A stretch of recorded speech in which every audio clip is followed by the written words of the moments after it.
A blockbuster trade in the NBA, and the Jays are at 500. A great day to be a Toronto sports fan. Welcome to Off the Roster, brought to you by our founding partner, Proline. Having split loyalties during the tournament makes things way more interesting. Now you can back all your teams with an exclusive split loyalty parlay bet from Proline. Download the new app today. I'm Lindsay Dunn alongside Dan Riccio and Cabbie and our pal Zach. Good morning to everyone. Thank you for joining us on YouTube on Off the Roster. Make sure to like that stream, or Zach will let you know to like it in the chat. Guys, Zach will fight you. Zach will fight you virtually, and my money is always on Zach. Yeah, we have a huge trade in the NBA that finally happened. It is the NBA Draft today, but I do want to start with the Toronto Blue Jays, who are a 500 team. Back to 500, Cab. Can you believe this? Yeah, no. How we feeling, Cabbie? As part of your plan, Dan, you mentioned you outlined it probably around like mid-May. I think we're going into Baltimore, and I think the last time Toronto was 500. I think it was May 29th. Toronto beat Baltimore 6-5. But this is part of the plan, Dan. You know how we're feeling? 500. Even though we left a billion runners on base yesterday against the Houston Astros. That's the 2026 Blue Jays, Cab. I don't know. I know. And listen, we're getting all three of our four runs last night in the 4-2 win against Houston. We're on sac flies. Hey, we'll take them. We'll take the sac flies and a Kazuma Okamoto bomb to left field. But I feel like, Lindsay, our vibes are lifted. It's not ideal the way that Toronto's playing, but we're at 500, and it's only up from here. Bring us down, and we'll bring us back up, Dan. Well, I mean, hey, they're very mid at 500. Yeah. But mid right now. Mid's good enough. Okay, right now mid's good enough for the American League. So we'll take that. And there's still a half a season to play. It's not early, but there's still half a season to play, and they can maybe get Vladdy going now that Okamoto is the best hitter on this team, and he's on pace for 35 home runs. Had a homer and a double last night. Maybe some other guys can start coming around and get a little bit more consistent with their bats, so they won't leave 17,000 players on base every single night. It's MLB record. and I won't have stress hives watching the Blue Jays every single night, but it's things are kidding aside, things are trending in a better direction. You know, it's going to continue to be the offense that needs to come around and really give you a feeling that this team can get hot and go on a run like they did last year. Let us know in the chat right now. We are at the midway point for the MLB season. What player you would give a grade A, B, whatever it may be. And obviously Kazuma Okamoto yesterday hit a dinger like you said. His 17 home runs are the most in Blue Jays history through a player's first 76 career MLB games. He also leads MLB third baseman. Yeah, he leads all MLB third basemen. I love it. Yeah. Nerd alert. But he leads all third basemen right now with 17 home runs this season. And I remember in spring training, we aired a little clip where George Springer's like, you hit homers, right? Hit them. Yeah. And has he ever hit them? So I think I gave him like a B- or something earlier on in the season. But I did feel for you yesterday, Cabbie, because we saw that your boy Piñongo was sent to Buffalo, but he's still young. I was feeling for you. He'll be back. He'll be back. Yeah, you know what? I wasn't that happy about the move, but I understand they need a right-handed bat, and Luis Urias or Urias. I'm not. The pronunciation, I'm not exactly sure, but the new guy. But yeah, go tear up Buffalo, go tear up the AAA. You'll be back soon. You know, I was also watching how Jesus Sanchez was playing against Jose Lupafito. Those two were traded for each other earlier this year.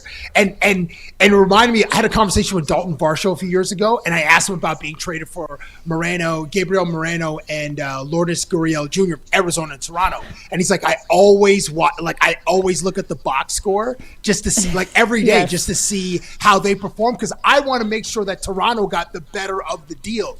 So last night, Lupafito went 0 for 4, and I think he had one strikeout, and Sanchez got up once and had a walk. But that was something that I was watching yesterday, behind another great Dylan Cease performance. As you said, Dan, the pitching is fine.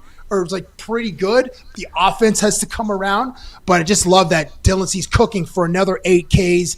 Almost went 6 innings. That's kind of the thing that we need from our starters because our bullpen, I keep saying ours, because Toronto's bullpen has been taxed all season. It's like you need to try to hope the starters can give you 6 solid innings.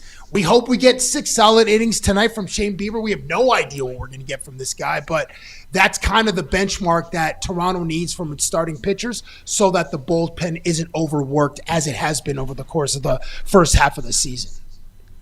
It's the thing with Dylan Cease, and it's more like a me thing because the guy's been unbelievable. But I can't wait to hear this. There are. Yeah, what's your thing? Let's hear it. It's just, and I said this earlier in the season. Sometimes it can be a grind of a watch, the way because he's just he's not the most efficient pitcher, but he has been incredible. I just mean there'll be walks and it started shaky he'll yesterday. They'll throw a lot of pitches in the first 5 innings, and you're wondering, can he get to 6? And he sort of figured it out for a while, and then coming back off the injury, he's again been a little bit erratic, but still giving the Jays 5-6 innings with a chance to win the game, and he's been unbelievable. He's going to be an all-star, so it's more just being a little bit irrational in wanting more out of the guy who's been the Blue Jays' best pitcher, best starter so far this season. But I did kind of love the moment yesterday where there's a couple guys on and they're up 2-1, and Schneider, the Jays, Altuve's coming up, and Schneider leaves Cease in the game to face Altuve, and it didn't work out. But you know what? I'm okay with leaving Cease in there, even at 106 pitches or whatever it was in the moment, to, you're our best guy, or you're our best guy right now. I want you to get one of their best guys out, and I'm just going to live and die with my best arm, who's on the mound right now. And I want to see more of that from John Schneider instead of maybe over-managing at times, which might be my only critique of the Blue Jays manager. It was, even though it didn't work out, it was a moment that I appreciated John leaving Cease in the game. Let's hop back in the chat right now. Miss Mel giving Ernie and Big Oak both A++. Johnny giving Vladdy an F. And Gary saying yesterday was the official first day of summer. Are the boys of summer back to play? So we look at that. I want to bring up Ernie because he leads all athletes on the American League in votes when it comes to the All-Star game. People not in Canada surprised by this. I loved reading some of the comments online being like, how is Ernie Clement leading all players in the American League? And he only trails one other player in overall votes. That, of course, is Shohei Ohtani. I love that it's not just Canadian fans. A lot of the votes are from Canadians, but have seen the production that Ernie has had, especially from the run he had in the World Series. Obviously, there's some of that rollover of people loving how he performed there. That photo of him sliding, unfortunately, the game didn't end the way that they wanted in the extra innings of Game 7 of the World Series, but the love Ernie has been getting, I love that it's expanded not only in Canada. Ernie is he's everybody's favorite Blue Jay right now, pretty much, right? If you got the whole country voting for you, that's how you're going to end up as the AL's top vote getter for the All-Star game. He's earned it with the way that he's played. He earned it with what he did in the playoffs last year, and now you're kind of seeing how over this guy is, to use a wrestling term. He's like The Rock in 1999 or around the Attitude Era, where he was just like you couldn't touch him with how much the fans loved The Rock back then, or Stone Cold Steve Austin. That's who Ernie Clement is for these Blue Jays right now. And given the conversation that's been around Toronto and Canadian sports fans, this is the good side of it. When the fans truly embrace you, you are a hero. You never have to pay for a drink anywhere you are in town, and it's just all the love. And Ernie Clement has earned that, and he's going to the All-Star game this year because of it. Yeah, he had played he had that really nice defensive play to end the inning. Had a double play in the ninth when Varland was pitching. He had a moment where bases loaded early in the game. I think it was the third inning where he just grounded out, and apparently he's playing with a sore hip. So it's, even despite these factors, it's great to see him playing above expectation, or maybe the same expectation, because guy had 30 hits in the World Series or something like that. So like it's his consistency has been great to see so far this year. But it hasn't. And you mentioned earlier when John Schneider went out to the mound to talk to Dylan Cease in the 6th inning and Jose Altuve. It's weird seeing Altuve bat 5th, isn't it? Like this guy. He's like the number 2 hit, like his whole career. I think he's batting in the second slot and just been, I don't know, batting champ 3 times or 4 times. And yeah, just batting in the 5th slot was a little bit weird to see yesterday. But, Cease was effective, and we got a clean inning from Braden Fisher, and then Varland comes in to close the door in the 16th. Pretty much clean. So it was a great effort. Also, Yordan Alvarez is, I think, is probably the clubhouse leader for AL MVP. We basically neutralized him yesterday. So it was a great all-around effort for Toronto, even though we left, I think it was 13 runners on base. It was a lot of guys that we left on base in double plays. Toronto turned 3 double plays. A great win against the Houston Astros to get us back to 500. And also, just a quick update from our pals in the AL East. New York has lost 4 of 5. Tampa has lost 5 of 7. Baltimore has won 3 in a row. And Boston has lost 6 of 8. So this is a good time for Toronto, who has won 5 of 6, to be trending up and to the right, Dan, back 500. And we go forth to 10 games over 500 at some point. It was weird seeing him bat 5th, but it was weird, but also great to see how terrible they were defensively yesterday. They had so many awful plays, Jake including Myers Altuve. Altuve, yeah, he missed that. I was like, what is happening? But keep screwing up. This is just great if you're a Blue Jays fan. Yeah, the Jays needed it. The Jays offense needs all the help they can get. So I haven't heard that yet. It was interesting at the beginning of the broadcast. They were talking about how Houston was like so much poorer defensively, like the Kyle Tucker era with Jake Myers. Like they were one of the most proficient outfields in baseball. And then just, I don't know, an hour later, I think it was Nathan Lucas, who was in the 7th, had lined one to center, goes off like the heel of Jake Myers' glove. And you're right, Jose Altuve had I think it was a Clement hit like through his glove. So yeah, we'll take those errors, because Toronto makes enough errors every game. It's like 1 or 2 bad ones. It was nice to see the other team finally commit one, which helped us help Toronto win 4-2. He brought up Louis Varland a moment ago, which I stand. I think he's such a fantastic athlete and a hilarious human being. But a couple of weeks ago, or maybe even 3 to 4, I said on 6 inning stretch with Whit Merrifield, I'm like, hey, I know this is crazy talk, but Louis Varland should be a Cy Young candidate. I'm not saying I'm not looking that bad right now. You are not looking bad full on cray-cray at all. I'm not going to say that Louis Varland's going to win the Cy Young, but as we sit here today, Lindsay, you are correct. He should absolutely be a Cy Young candidate in the American League. He has been that good. He has been that valuable to the Blue Jays. He has been their most valuable player to this point of the year. And for as much as, Okamoto and Ernie Clement have done their thing offensively, the Jays are nowhere near 500 without Louis Varland, especially when you think of how the season started with Jeff Hoffman. They had to make the switch at closer. Maybe took John Schneider a little too long to pull that trigger, but he pulled it eventually, and Louis Varland has been absolutely lights out. If you look at the super fancy stats and you see win probability added, Louis Varland is right up there, not just for the Blue Jays, but across the American League. What this guy has done is give the Blue Jays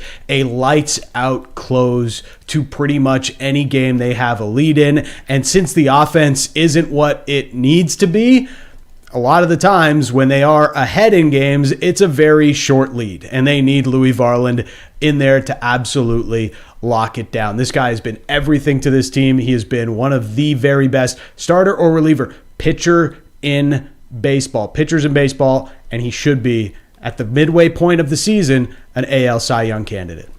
So Louis Varland, sporting a 0.84 ERA, 16 saves, 43 innings, 58 Ks. His wins above replacement, 2.5, the same as Dylan Cease's wins above replacement at 2.5. I don't know who the betting favorite is, but I imagine because he's a Yankee and because he's having an incredible season, Cam Schittler's probably the clubhouse leader. But you're right, Lindsay, and you're right, Dan. Louis Varland should get some consideration for American League Cy Young winner in 2026. Who's the last reliever to win? Was it Eric Gagne? I feel like it was Eric Gagne. That was the last. I think he won. Didn't he win MVP? No, Cy Young for sure. Maybe even. No, not MVP. He was playing for the Dodgers, and Barry Bonds was still alive, so probably not MVP. But that might be. He might be the one. Got to look that up. Hold, please. Yeah. Now, like, he's 50 years old. That makes me feel old, even though I'm younger than him. Yeah, I had no idea. I saw him golf. I didn't need to know that. Yeah, sorry. You know what? I just would have preferred to have not known that. Well, Kev, I was having this conversation with Dan earlier because Messi yesterday just making history again and just fantastic. Gosh. Like, just an unbelievable athlete. But my entire life, I've always believed he's older than me, and he, in fact, is not. But I don't know if you've had the same problem where, like, you're watching sports or covering sports and you always think, like, oh, even now, like, say you're covering the Leafs, just because I've watched them since I was little, I think everybody's older than me. But really, I could be their mothers. I'll keep it real. I act very young 17, mother. But you're right. Like, my body is... I don't even want to say my age, but I'm up there. But you're like, Messi is just defying age. Like, Father Time is undefeated. I thought he was 50. But he's in his 30s. He's in his late 30s. He's 38, man. He's just been playing. I think it's because he's just been playing forever. Yeah. That it just seems like it's his fifth World Cup, right? Or is it sixth? Sixth. It's crazy. Sixth. Yeah, him and Cristiano Ronaldo and Luka Modric are the only men's players to get to 6 World Cups. There's been some women that have done it in the past. But yeah, Messi, 38. You know, he's an 87 baby, kind of like Sidney Crosby. So 2 GOATs. Both from 87, kind of like myself. Not that there's any correlation other than that. But it's there was a quote from Messi yesterday that because he got the Man of the Match award, so he had to actually answer some questions. And I was gonna bring this up later in the show. Zach, if you can bring it up on screen, it's there's a link further down in the rundown. And he was asked which of his World Cup goals were his favorite, and he gave the most 38-year-old answer of all time. I don't know. I don't remember. I'm tired. That's like a 50-year-old answer, I'm going to say. I'm going to keep going with these. That's such a funny answer. Oh, it's perfect. Like, what an answer. And bro is like, what he scored 2 yesterday or just 1? Scored another 2, yeah. That's another crazy. 2, and then Mbappe scored 2. And then how many did Haaland scored 2 as well. Another fantastic this is just bonkers, man. And Mbappe is 27, and he's just keeping up with Messi. I think 18 goals now for Messi and 16 for Mbappe. Yeah. Mbappe though has 16 goals and 16 World Cup appearances, so he scores every time he's out there. Whereas Messi, I think it's like 28 games that he's taken to score the 18. So does this just solidify now, like, Messi is the better player over Cristiano Ronaldo? Because I think you look at the stats over the last little while, Messi has scored more goals in his last, I believe it was 4 games, than Cristiano Ronaldo has scored in his entire World Cup career. Yeah, ball don't lie. Yeah, Messi has scored, I think, 10 goals since Cristiano Ronaldo last scored at a World Cup. Oh, I love that stat. That one stings. Yeah, Ronaldo hasn't scored, I think, since Portugal's first game in 2022, and Messi has scored more goals in that time than Ronaldo has for his whole World Cup career. So it's to me, the conversation was over a long time ago. Mm-hmm. Not to besmirch Cristiano Ronaldo, but Messi is just that good. He has been everything to the sport. The fact that he is still doing it now at 38 years old, his international career has gotten better with age. The 2022 was his best World Cup. Obviously, he was great in 2014 when they lost in the final to Germany. But 2022, he was great. Finished just behind Mbappe for the Golden Boot there, but was the best player in the tournament as Argentina finally won. And here in 2026, he is the best player through 2 match days, and he's 38 years old. And for everybody that's like, oh, you go to the retirement league of Major League Soccer, you're just going to live the nice life. He's still the best player in the world. or a month. What accent was that? Or like, who were you? What accent was that? It's like some European soccer pundit we've never heard of. It reminded me like Chris Kattan and Really SNL trying to do bothered it. Yeah, that was fantastic. I don't know who that was. It was just a stupid sports pundit voice. It was perfect. It was perfect. Going back to your earlier point, Lindsay, Eric Gagne's turning 50. It was 2003 he won Cy Young, and 2003 in the American League, Roy Halladay won the Cy Young. So salute to Roy Halladay, wherever you are, sir. Salute to him. Yeah, thanks for bringing it back to baseball, because a couple things. Addison Barger is supposed to be playing in a rehab game on Thursday, if everything goes right, potentially returning, yes please, back to the Jays by then of next week. You mentioned Bieber to start off the show, Cabbie, and we're not sure what we will get from him. He seemed like he was in great spirits yesterday around the team. Dan? Yes. You have a worryometer and all this other stuff. Where's it at for Shane Bieber and potentially how he could start today? So I'm not expecting Shane Bieber to be the elite version of Shane Bieber from a few years ago where he was winning Cy Young awards. It's more about, at this point, because the Jays do have their anchors at the top of the rotation with Kevin Gausman and Dylan Cease, but can they get somebody in there that gives them, consistently 6-ish innings of 3-run ball or 4-run ball, like keep them more in games and keep them from having to have those bullpen days once every 5 days through the rotation, because it's just taxed the bullpen like crazy. If there's one worry I have about Louis Varland, it's that his arm might fall off if they keep this usage up through the rest of the season, and they just need to dial it back. And I don't know how you do that, but you think about the Sunday game that was postponed, what it means for the Blue Jays schedule moving forward, because that game against the Cubbies is going to be made up in August, and then they're going to have a stretch of like 16 or 17 days straight with a game, also a stretch of 29 games in 30 days. You are going to need your starters to go deep. You're going to need your bullpen to stay as fresh as possible. You're probably going to need to make a deal at the deadline to also deepen your bullpen with trustable arms, bring some more people into the circle of trust. That's going to be imperative as the season goes on for the Jays. So getting Shane Bieber back, don't have, this guy's going to be a sub-3 ERA kind of expectation. You just hope he's going to give you, more of like a 4.5 ERA and just give you consistently 6-ish innings of 3-run ball. The last time we saw him was in the postseason, and he was kind of up and down. He did pitch a great Game 4 against the Dodgers, where Vladdy took Shohei Ohtani deep, and he had like 5 and a third. He also gave up a home run in Game 7, I believe. Will Smith. Yeah. You're right. Bieber. I'm sorry. Yeah. Okay, so Game 4 was the best one. So, well, Hoffman gets whack. Like, no, people but forget as about far as Bieber. starts are concerned, like You are Game right. 7 was, they went into extras and they used Bieber, and that's where Will Smith went Yahtzee on him. But, as a starter, he gave the Blue Jays good innings for the most part in the playoffs. You're right. And this is a dude who missed the entire 25 season with, or excuse me, not 25, well, most of 24 with elbow inflammation. Yeah, so we will see together how he looks. But and he had some, I think, in the rehab starts, made 5 rehab starts, 14 strikeouts in 17 innings. So not bad. We'll all see together how he looks today against Houston on the bump.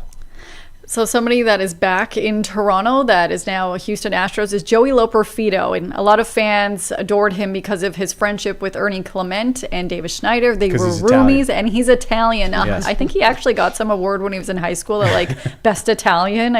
I'm not joking. That has actually happened. So yesterday we exclusively spoke to Joey about being back in Toronto for the first time since being traded during spring training. And we had a special correspondent help us out. So Davis wanted to give you the first question here. Joey, how does it feel to be back in the 6? I know you said you missed it, but how does it feel to be back here as an opposing player again?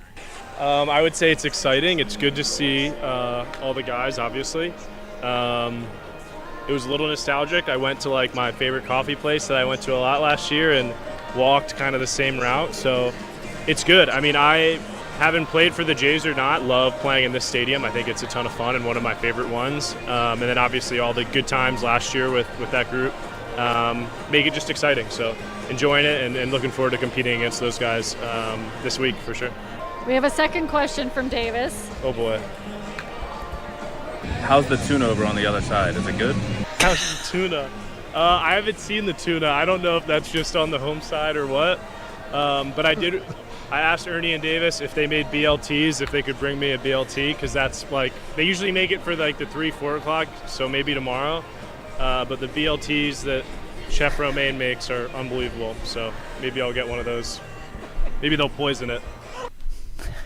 He says it again. I'm like, what? He's like, leave it in. Maybe they'll poison it. But there's a lot of love. There are so many fans were there with little Joey signs, and like he was signing autographs for a long time. But it's fun to see him back there. And well, fans were excited to see him. NBA fans are excited to see who the Toronto Raptors, if they don't make some kind of crazy deal, will draft at 19 and 50th. But we had huge NBA news break just after midnight or around midnight that it finally happened.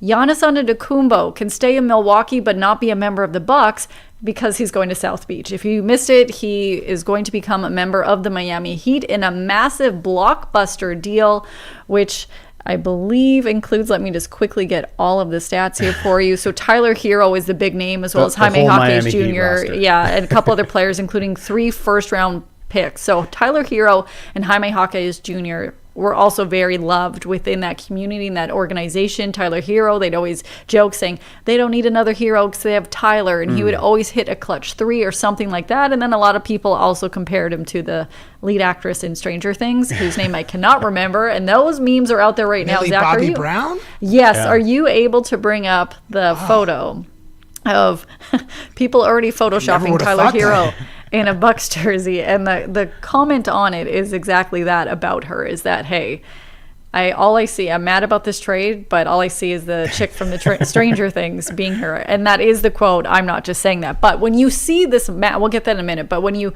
hear about this trade that finally happened, you know what? We have it. Cabbie, this is for you. Take a look at this. And the quote is, Yeah, okay. I mean, yeah, he looks like it's a compliment. The character's name is 11, right? 11. 11. 11. Yeah, that's 11. That particular picture, that looks like her. Just so wait, that's Tyler Hero from some secret lab. I think it's probably a mix of both, but no, it is him. So when you see this trade finally happen, but also for Pat Riley, who took so much heat the last couple of years with the Jimmy Butler move and the drama that happened there, not making a move during and before the trade deadline this past season, do you think this helps with his legacy a little bit? And I know the trade just happened. He hasn't even played a minute, and the Heat haven't officially announced it. But do you think this helps his legacy? It wouldn't hurt. I mean, I don't know if Pat Riley really needs to add anything more to his pretty long legacy as it stands. But if it works, it's certainly going to add to it. Giannis, much like Brady Tkachuk, a good couple of days for South Florida sports fans, I guess. Forcing his way to the situation that he wanted to be in, wanted to play with his buddy Bam, and he was able to make that happen. So now you've got the Miami Heat trending upwards, a team that had been okay, but didn't have that true superstar that can take you over the top. And now they've got that in Giannis Antetokounmpo. I know Giannis's reputation is maybe taken a hit. People wondering if he's past his prime. He's been more injured or oft injured the last few seasons. Maybe not quite as effective as he was during those peak years with Milwaukee when they won the Larry O.B., but I would pump the brakes on on saying Giannis is a little bit over the hill. We will wait and see what he has to bring to the Miami Heat, refreshed and wanting to maybe repair or silence any of those critics that have popped up over the last little while. Brother, you mentioned South Beach, son. It's Taco Tuesday. I can imagine in Miami when people are getting tacos today and margaritas The rim isn't salt. It's cocaine. These other bleepers are celebrating. Pat Riley has won over the fan base again. This is his most all-in, aggressive all-in move since, Bosh, Wade, and LeBron all joined forces in 2011 to join the Miami Heat. This is and it's basically 7 first-round picks because all the players that were traded, Tyler Hero, Jaime Jaquez Jr., Khalil Ware, and Kasparis Yakuchonis were all first-round picks by the Miami Heat, plus another 3. So, bro, this is I can't think of a more win-now move than this one. With Pat Riley going all the bleeping way in with Giannis Antetokounmpo, and he's getting obviously a top 75 player in the history of the sport. This guy, I think from 19 to 25, was a top 4 or top 5 vote getter for MVP voting for those 6 or 7 years. This guy's last year he only played 36 games, but if healthy, which is a huge caveat, this is a huge swing for the Miami Heat, and they're going to be better than 10th. These bros finished 10th in the Eastern Conference last year, so it's got to be at least. Toronto finished 6th, so Miami's got to be at least somewhere 4, 5, 6 next year, and I'm sure that the Heat will make more moves because right now it's just Davion Mitchell, Norm Powell needs to re-sign, Andrew Wiggins, former champion. Okay, 3 former champions, Giannis, Norm Powell, Andrew Wiggins. Then there's Bam, and then who am I missing for the 5th?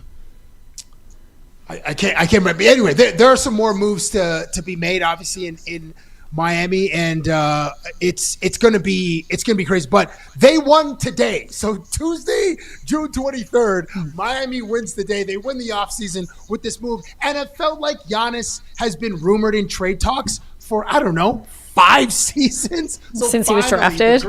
Since he was drafted, yeah. Finally, the Greek god goes to South Beach, and we'll enjoy that. So that vitamin D is special, and if bro is healthy, he can play 75, 78 games. Miami should be special.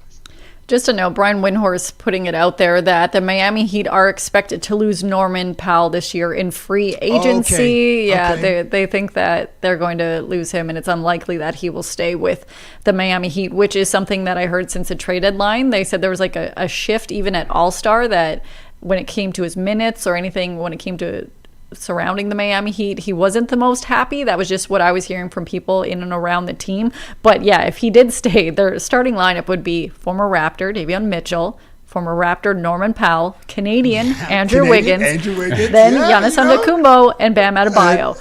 Almost Raptor, Giannis Antetokounmpo. Almost Raptor. And then, did you guys see the tweets yesterday? They're like, oh man, if Masai was here, they would have got Giannis Antetokounmpo. No, they would have not. I would have loved that. And I do love that there are Raptors jerseys that are customized that say Antetokounmpo because people fully believed that the Greek freak would have made his way here. Also a note, Julius Randle got traded again back to New York, but to Brooklyn, to be specific. So I feel bad for him. I feel bad for him right now. Nice note. Yikes. And it was just a salary dump by Minnesota, too. Just hey, man, we're just clearing some cap space, big fella. I want to know what Bobby Webster's cooking up this week. We know the Raptors were trying to get things done at the deadline. They were trying to, Sabonis, and they were linked to some other big names. Obviously, it didn't come through. They've got the Pirtle contract, the Quickly contract. Maybe, as our chat brought up, could RJ end up back in trade rumors? Anything is on the table as the Raptors themselves are looking to get that next superstar to add to their roster and maybe put next to Brandon Ingram and Scotty Barnes. JP saying Heat are going to be another play-in team, which I think Bam would lose his mind if that happened. Don't even put that out there for our guy Bam. He would not be able to handle it. But Michael Grange, a pal and somebody that works at Sportsnet, of course, we all know him, saying that league sources have suggested that the Raptors could be interested in Bucks center Miles Turner. That's, of course, if the Bucks are in fire sale mode, which, man, they had a rough season last year. I felt bad for former Raptor Gary Trent Jr. So let's go and make it about the Raptors, though. So, yes, they could potentially do something with their draft picks. We don't know what Bobby Webster is cooking up. We don't know if something's going to happen with RJ. There are a number of names that are being predicted that the Toronto Raptors would take at 19, including Alan Graves, a power forward from Santa Clara, which that story, guys, if you don't know it, has made me laugh because there's like a lot of the articles and some of the experts who have been around him saying, you know, on the court, there's only so much you see, but analytically, he would be fantastic for any NBA team. And if you are a Leafs fan or a Jays fan, those are words you really don't want to hear. You're like, just let me know if the guy can play ball or not. How is he going to improve this team? But his coach said, this is a guy who was a player of the year in high school. He won multiple state championships. It's not as if he was hiding under some rock. So he is predicted to potentially go for 19. Obviously, that could switch because he could go earlier or later. But for you guys, when it comes to the Toronto Raptors in their draft history, was there a move on draft day when it comes to a trade or somebody that they drafted at any time in Raptors history that you're like, I still love this moment? That was a win. As the Raptors tweeted out about him yesterday, Andrea Bargnani. It's not him. Cabbie, did you see that post? Man, I was as a Woodbridge Canadian Italian, I was just so fired up to get the Italian right onto the Raptors. Yeah. I was straight out of the United Colors of Benetton onto the Raptors. I mean, I was all in on Andrea Bargnani. I still have a signed jersey back at home somewhere in my mom's basement, I think. It's just collecting dust. But it's Il Mago was going to be the guy that saved the Raptors at the time. And they basically tweeted out. It didn't work out. He is him yesterday. Bargnani was him. And the comments were hilarious saying, like, he never was him. That's the moment right there. Like, so when I saw that, I was like, maybe the Raptors social admin putting this tweet out yesterday, like, was it rage bait? I think it was probably rage bait. They knew what they were doing. He was like 10 years before. 10 years before his early. Time. He was 10 years before his time.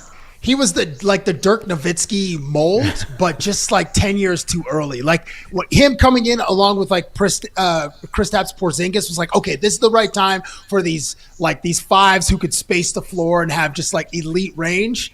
But I guess somebody had to be the first, and he was the one who really stretched the floor. But as he said, it just didn't work out. And Masai fleeced New York when they traded him in 2013, I think, or 2012, what a trade whatever that it was. Man. What a trade the Bargnani to the Knicks trade was. Primo pasta for life. That's all I think about when I think of Bargnani, who was not him. The one that always sticks out in my head is Mr. 2 years away from being 2 years away. Bruno Caboclo. Yeah. I remember... Like, I wasn't the biggest basketball fan growing up. I was way more in tune with what's happening in hockey, but that's one of the most vivid draft memories I have of the NBA. I remember sitting there being like, who the hell is this guy? Yeah. And the announcers, whoever I was watching on the broadcast, were saying the exact same thing as I was thinking. Yeah. I'm like, oh, that's not a good sign. And the Raptors, not the best history with Brazilian draft picks. Rafa Rujo as well. Yeah. Rafa Rujo, wow. Oh, earlier you mentioned Brazilian soccer players.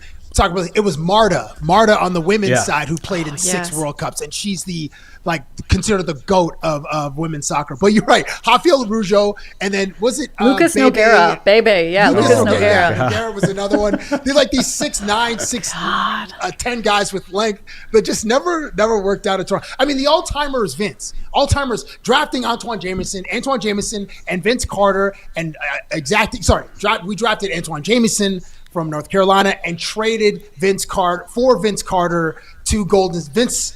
Golden State to Toronto. Antoine Jameson from Toronto to Golden State. That's the greatest one in our history. But more recently, I mean, credit to Masai and Bobby Webster. We drafted OG Anunoby in 2017 with the 23rd overall pick out of Indiana, and Pascal Siakam with the 27th overall pick in 2016 from New Mexico State. Him and Jakob Poeltl both drafted in 2016, and now we're finding ways to try to get rid of Jakob, maybe, or send Jakob back. His poor back. Yeah, I know. And listen, if Grange, when Michael Grange tweeted, I think it was yesterday or 2 days ago, that Miles Turner is a name that's popped up that the Raptors might be interested in, that just tells you how little trade value Jakob Poeltl has out there in the market. Because and we've discussed this many times, you got to attach a first round, at least a first round pick for Jakob for a team to take him, because bro he missed 31 games, and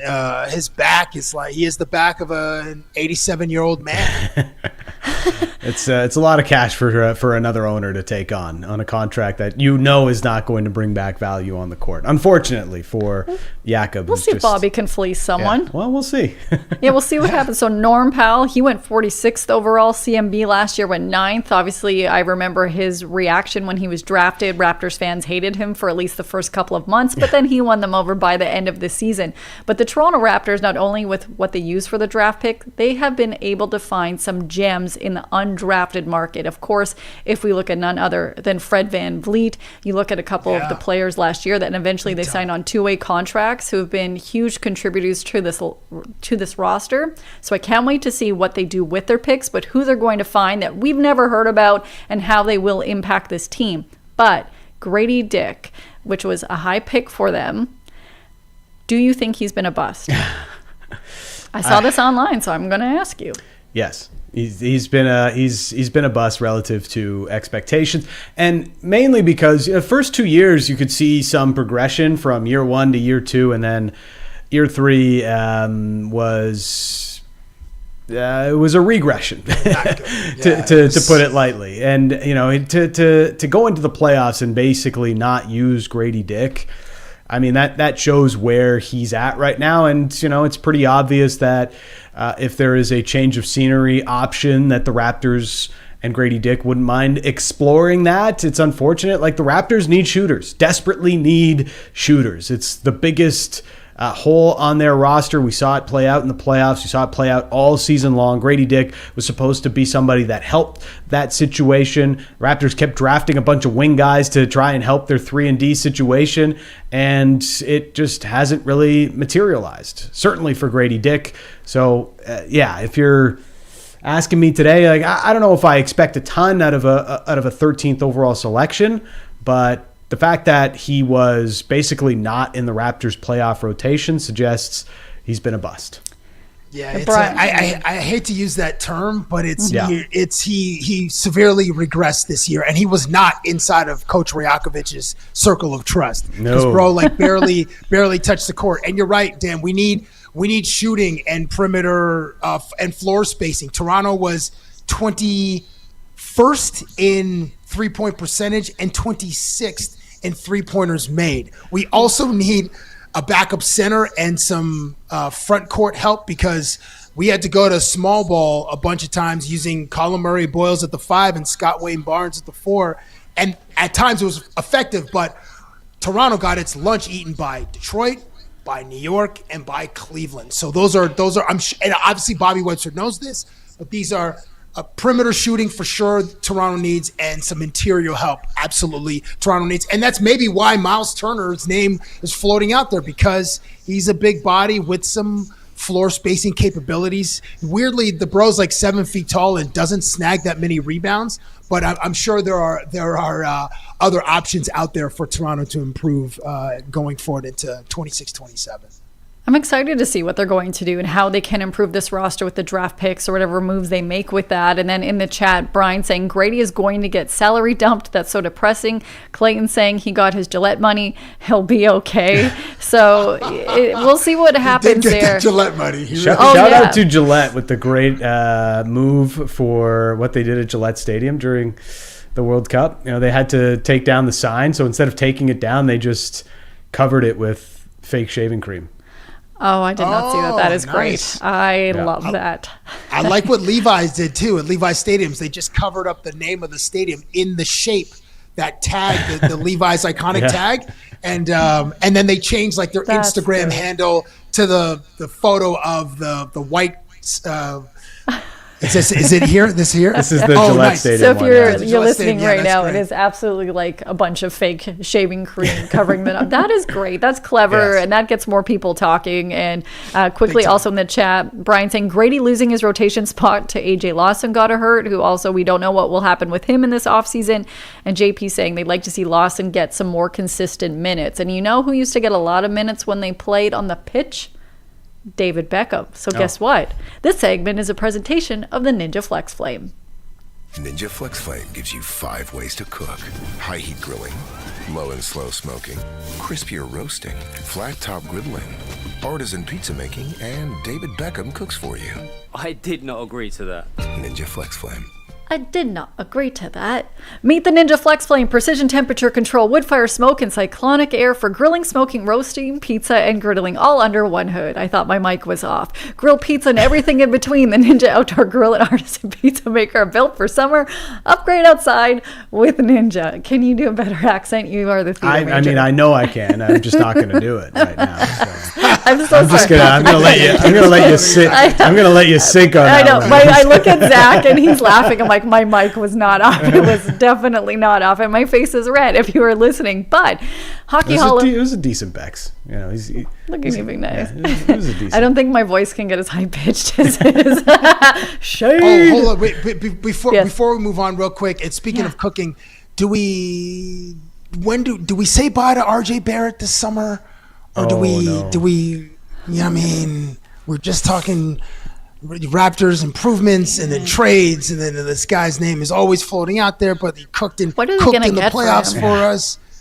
What are they going to get? Look, if the shot in Game Raptors- 6 against Cleveland, and he's a I wouldn't say hometown it's dude, and I wouldn't say year it's of his like contract. what we're hearing with Matthew Knies, but it feels like the way the Raptors would use RJ Barrett as a trade piece is if they are getting something that they think helps their roster more, obviously. But you're going to have to give something to get something. That was the whole thing with the trade deadline rumors. He's got 1 year left on his contract. Expiring deals always have value around the league. So it's kind of just a situation of circumstance with RJ Barrett.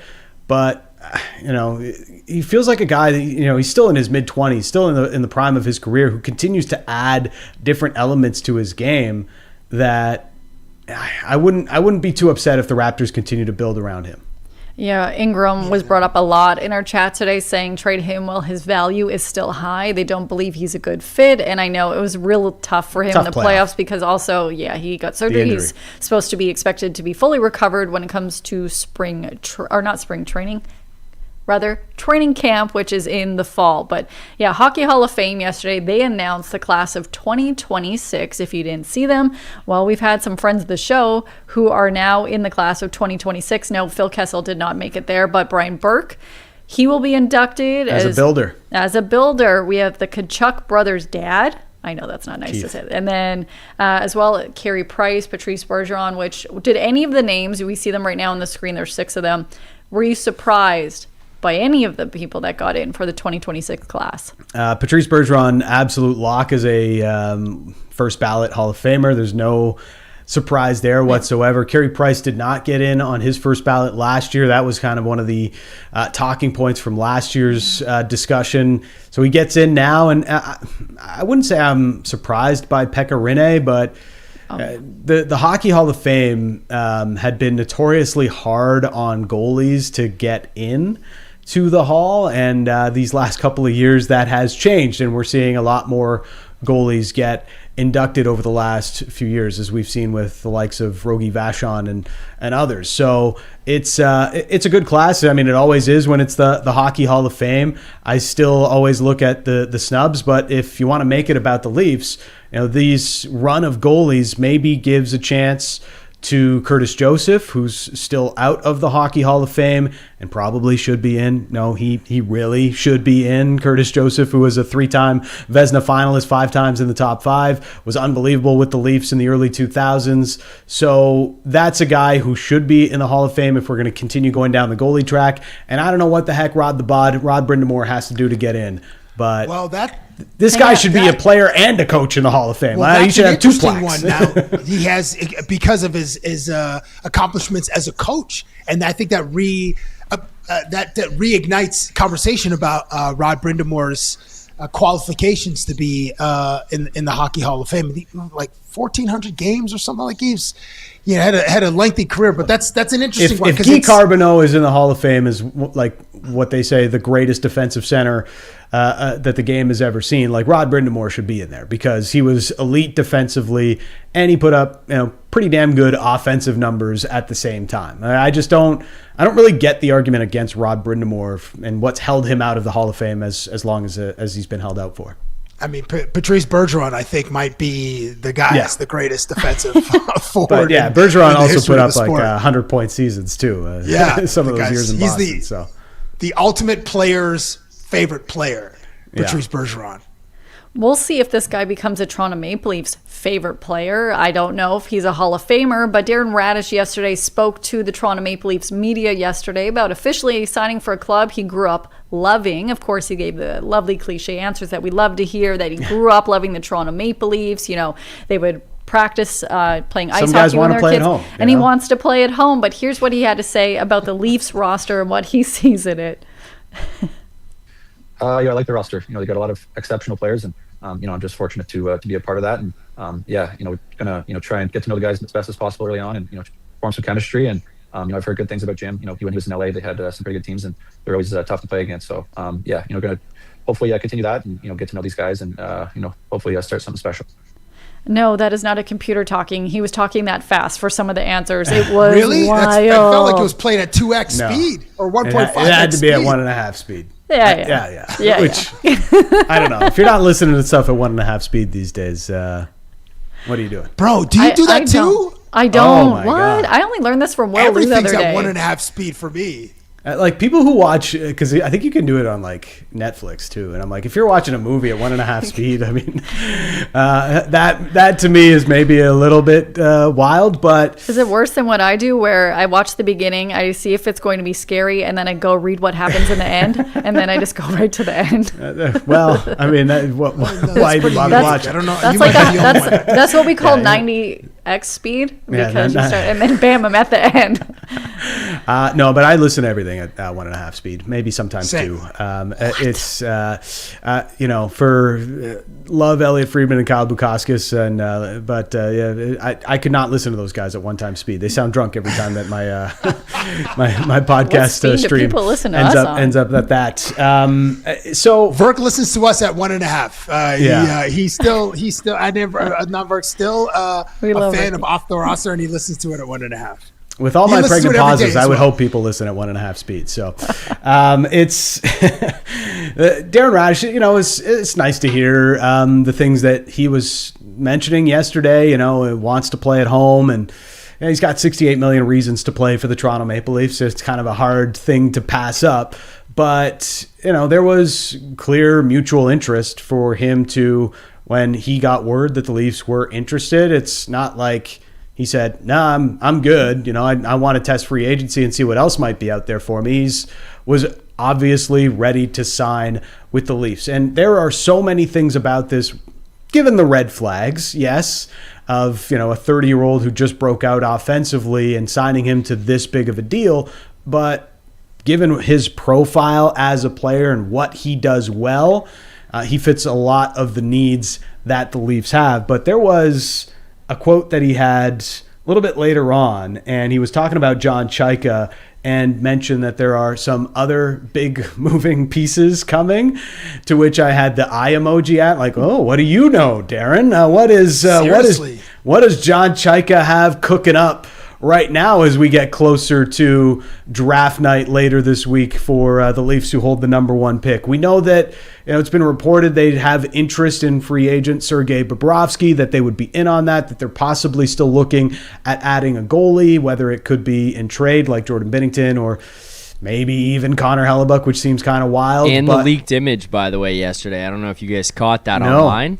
There was a leaked image from inside Scotiabank Arena of them practicing, where they put up a "Welcome to Toronto" sign on the big screen inside, and it was "Welcome to Toronto, Sergei Bobrovsky." No. Okay, Yes. we need to discuss I'll find it. Whoa. We're sure this wasn't AI?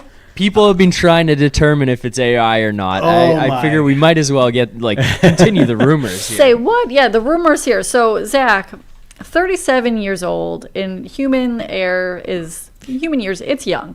We're all shocked Sergei Bobrovsky is that young. But 37-year-old goaltender, is that really the number 1 need for the Toronto Maple Leafs right now? No. there's others. Look, it's very dependent on what the contract is. How long is this going to be? How much money is this going to be? I think Bob, with an extended offseason, is a much better player than what we just saw him play last year in Florida.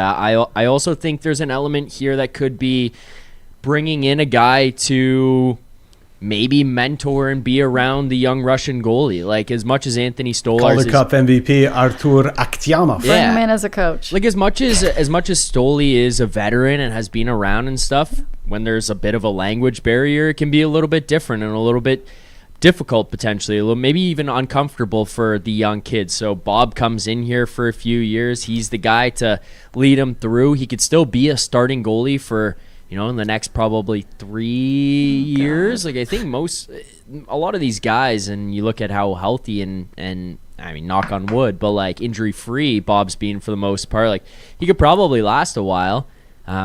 You gotta have him and Stolarz be battery mates again, though. Like you gotta have somebody that can give you, like, you're probably splitting the season. If you're bringing in Bobrovsky, you've got to have somebody that's ready and willing to play 35 to 40 games alongside him, because he's just not going to be able to have the same workload he did at a younger age. I also think that if you do this, and this is just pure speculation, I think if you do this, that's good night Jim Kite on Dennis Hildeby's time in Toronto. Like, I think that's it, right? Yeah. If you look at how this would work out from like a mapping this out perspective, you're bringing in a 37-year-old guy. The other guy that you're most likely keeping, because of what Dan just pointed out about having to platoon them, is what, 32, I think Stolarz is right now. And then you're looking at this Akhtyamov kid being like, wow, this is the future. Where does that leave Dennis Hildeby? More likely on the outside looking in.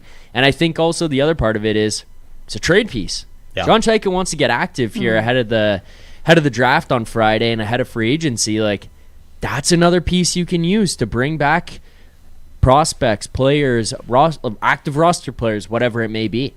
You know what, Zach? Thank you for this alley-oop right now, because the NFL Draft is this weekend. The draft is coming, and the Nation Network is your destination for all the action. On June 26th, The Sheet with Jeff Merrick is going live from Toronto with Pierre Maguire for pre- and post-draft coverage, plus custom player profiles for each of the picks in the first round. And the Leafs Nation will be live for Toronto's first overall pick. Canucks Army will do a live watch-along, and Barn Burner is bringing the draft night energy with a live hangout from Calgary. Follow every pick, every reaction, and every future hockey star with the Nation Network. You can check out all the feature shows on YouTube and socials. Dan, we have a couple minutes before I get your guys' awesome pro line picks. Hey, did we show that photo, Zach? No, I didn't put it up yet. Okay, this is the photo, if you're listening, that Zach was talking about that I do think is AI. That has got to be. I don't know. It's very detailed. AI is pretty. Have you met Claude? I just discovered and heard about Claude. Discovered Claude? Guys got who's game.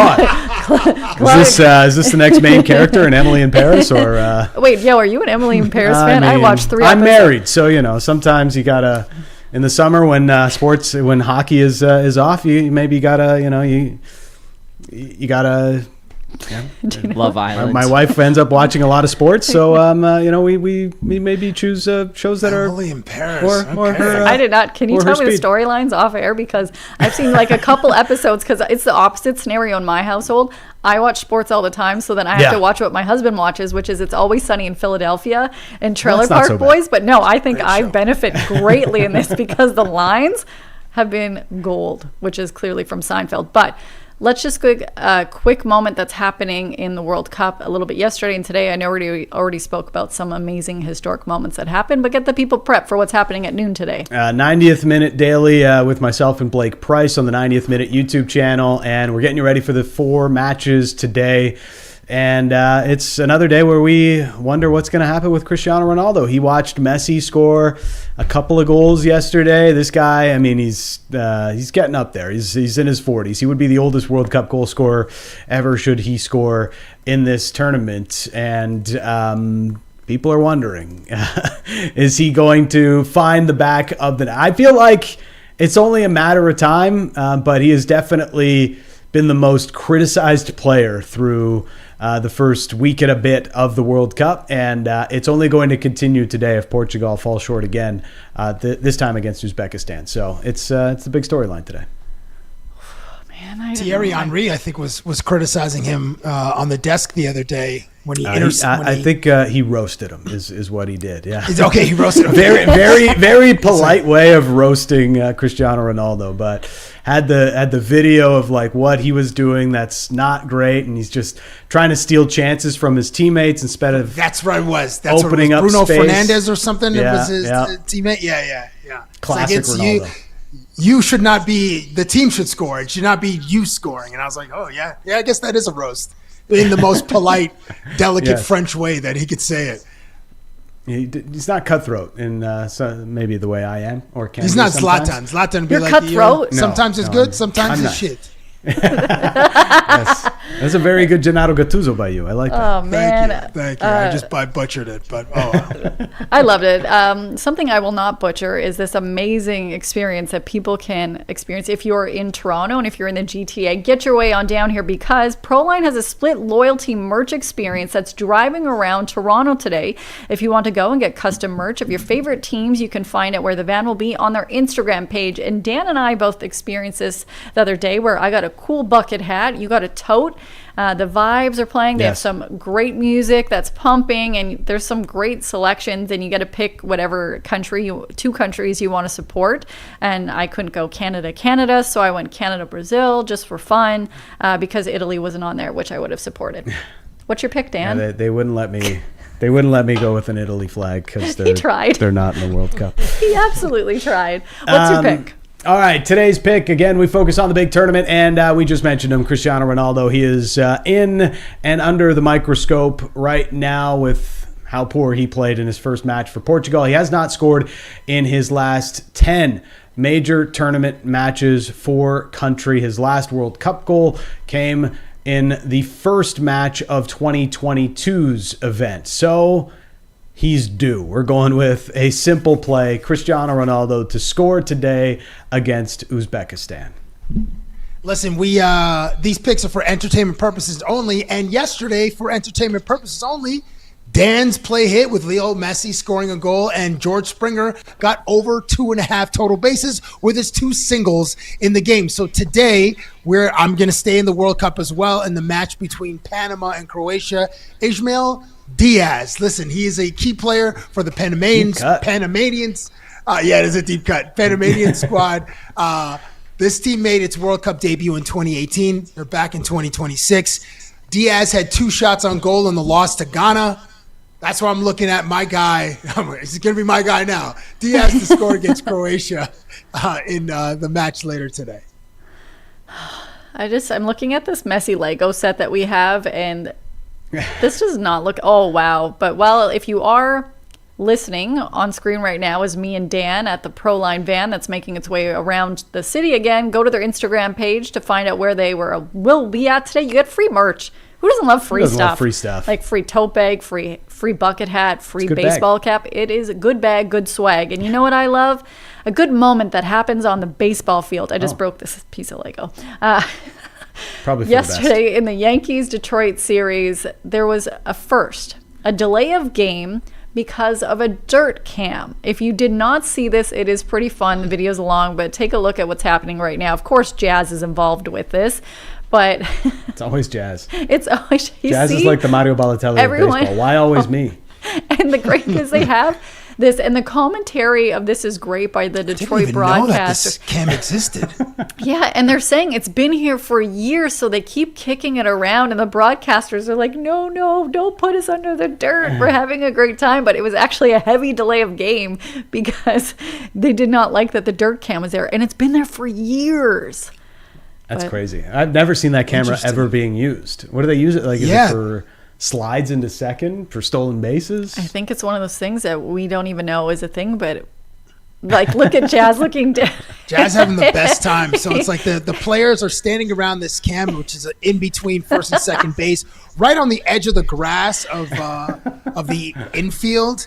And there's like 3 Yankees standing around it. And now Jazz Chisholm is like burying which just looks like a turtle head, burying the camera with dirt around the area. It's like, and wasn't bro eating a lollipop earlier in that game? Same game. Like, first time I've ever seen a baseball player with a friggin' lollipop in his mouth. I mean, I know the game is recreational, but bro, I mean, come on, man. It's like you might as well have a friggin' popsicle out there in right field or wherever he plays. Oh, it's interesting. I do think it was done strategically because they were losing and they still lost the game 5-3. But there you go. There's a dirt champ. Yankees lose. The Yankees, you lose. Hey, can you do your Beckham now? No. How about tomorrow? Maybe. Yeah, you're going to want to tune in for tomorrow for this. And maybe Will Lou will do this because he will be on tomorrow to talk about what moves the Toronto Raptors make in the draft. Thank you for joining us for another episode of Off the Roster. Good day, mate. Hey, we hope you enjoyed this video. If you want more Off the Roster content, make sure to like and hype this video and subscribe to the Off the Roster